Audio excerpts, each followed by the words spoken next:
औज़ुबिल्लाहिमिनश्शैतानिर्रजीम बिस्मिल्लाहिर्रहमानिर्रहीम। आज मैं बोलूँगा और आप सब सुनेंगे कि एक दिन मैं वैसे ही न्यूज़ जो है सुन रहा था।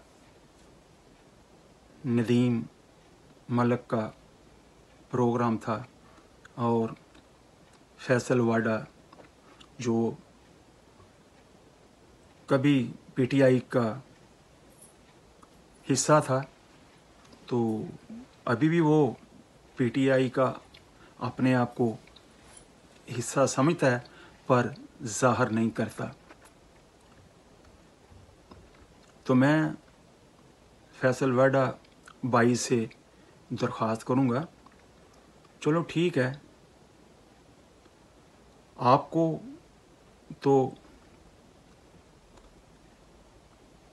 इमरान खान ने नहीं निकाला था, आपको तो इलेक्शन कमीशन ने निकाला था कि आपने अपनी दूसरे मुल्क की जो सिटीज़न थी वो शो नहीं की थी।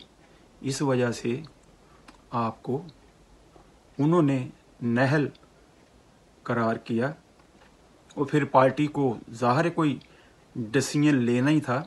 उसमें इमरान खान का अपना कोई डिसीजन नहीं था, वो पार्टी के मशवरे से ही डिसीजन लिया गया कि ले इमरान खान का डिसीजन नहीं था। मैं जो आपको बात कहने वाला हूँ कि जिस प्लेट में खाएं उसमें छेक नहीं करना चाहिए। आप अच्छे इंसान हो, अगर आप अच्छी बात नहीं कर सकते तो गलत बात भी आप ना करें। ये जो बात आप इमरान खान के बारे में करते रहते हैं कि भाई उसको बस फंदा पड़ जाएगा, उसको फांसी लग जाएगी, पार्टी ख़त्म होगी, फलान हो गए, ये आप नहीं कर रहे, आपसे करवाया जा रहा है। मैं दावे से कहता हूँ, आज अगर आप इमरान की साइड लेकर बात करें, अगर दूसरे दिन ही आपको ना उठा लिया गया हुकूमत ने, तो मेरा नाम जो है वो बदल देना। सिर्फ आप बचने के लिए ये सारा जो इल्ज़ाम है अपने कैद के ऊपर डाल रहे हो कि जो किया इसने किया, जो किया उसने किया। भाई अगर उसने गलत किया है, ऊपर खुदा देख रहा है, ठीक है, उसको सज़ा मिलेगी। तो हम अगर जिस प्लेट के अंदर खाएं उसको कभी बुरा ना कहें। सारी दुनिया भी अगर उसको छोड़ दे ना, तो भाई अल्लाह उसके साथ है, वो देख रहा है। अगर उसकी नीयत ठीक है ना, तो अल्लाह पाक उसको उसकी नीयत के ऊपर रिवार्ड ज़रूर देगा। मैं आपको एक वाक़या थोड़ा सा बताता हूँ, फिर बात को आगे हम लेके जाएंगे। बनी इसराइल के दौर के अंदर कैद पड़ गया था, तो एक आदमी जो था वो टीले पे जाके बैठ गया। उसने कहा, या अल्लाह, अगर मेरे पास इस टीले के मुताबिक इनाज हो और मैं तेरी मखलूक में तकसीम कर दूं। उसके पास था तो नहीं, उसकी नीयत को अल्लाह पाक ने देखा और उसकी नीयत के ऊपर अल्लाह पाक ने उसको रिवार्ड दिया कि इसके पास है नहीं, अगर होता तो ये तकसीम कर देता। उसने कोशिश की, ठीक है, अगर वो नहीं कर सका, अगर उसकी नीयत अच्छी है तो अल्लाह पाक ने उसकी नीयत के ऊपर उसको पूरा रिवार्ड दे दिया। वो अल्लाह का मुताज है, आप लोगों का मुताज नहीं है। इज्जत और जिल्लत अल्लाह पाक के हाथ में है। सारी दुनिया मिलकर भी अगर उसको मारना चाहे तो नहीं मार सकती। अगर अल्लाह मारने पे आ गया तो सारे मिलकर अगर उसको बचाना चाहे ना, तो नहीं बचा सकते। ये हमारा ईमान है। वो मौत से नहीं डरता, वो कहता है मैं हाजिर हूं, मेरी तो एक जान है, अगर 100 भी होती मैं अपने अल्लाह पे कुर्बान कर देता। अब आगे आते हैं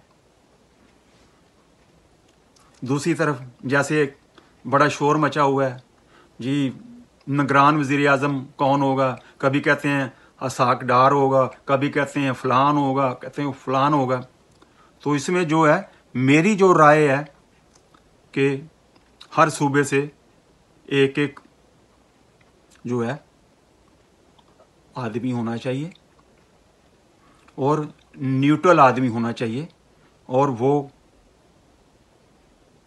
اس کو الیکشن کو ایمانداری سے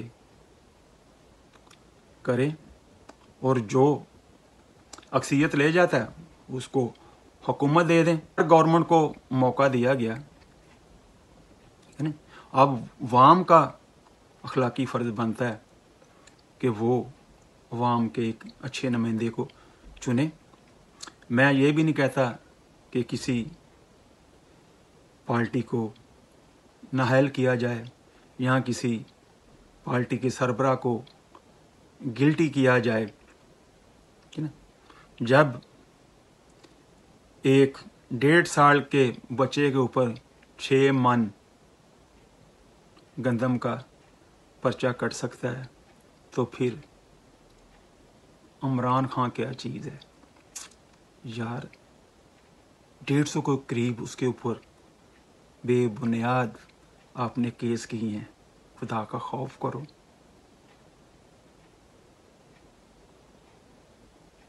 پھر الیکشن کرواؤ، جو آتا ہے ٹھیک ہے، اس کو خدمت کرنے کا موقع دو. اس میں میں کہوں گا اپنی عدلیہ سے بھی، محکموں سے بھی اور ریاست کو بھی کہ آپ مل کر ایک صاف ستھرے الیکشن کروائیں، اور جو آتا ہے جسے اللہ پاک قبول کرتا ہے ٹھیک ہے، اس کا حق ہے، اس کو خدمت کا موقع دو.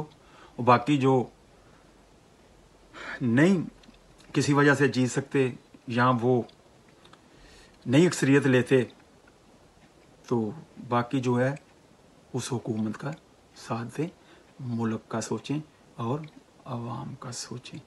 اس کے ساتھ ہی میں آپ سے اجازت چاہوں گا. انشاءاللہ نیک تمناؤں کے ساتھ اگلی ویڈیو میں آپ کے ساتھ ملاقات ہوگی. اللہ آپ سب کا نگہبان. السلام علیکم ورحمۃ اللہ وبرکاتہ.